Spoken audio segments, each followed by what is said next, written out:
kawa? Jordu. Bagat tanya bagi saya. Atas tu aku cakap ni kamu jangan sekitar dua kisah ni. Mungkin dia selalu mengatakan kata. Akas sudah semua tak kita. Buat jaga, buat yang manja. Jarole. Aero hitare. Mungkin dia selalu mana mau bukan kerja cuma di sini saja.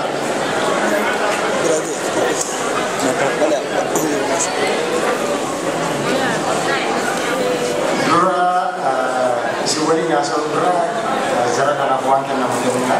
Kaya sumoda karajan kanya ka na kem na ka ba? Kem na ka na kaya sumoda karajan kanya ka na?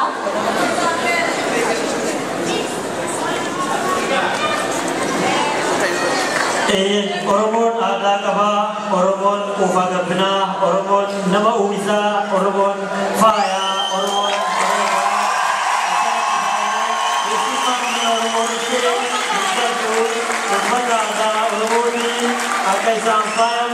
ada kamna Oromon ofise nama kerja darah nama bahasa hambatana sama ufim kohosot kani sama gratis Oromon karena kaba ada kesani ada semua betul yang kelima urbana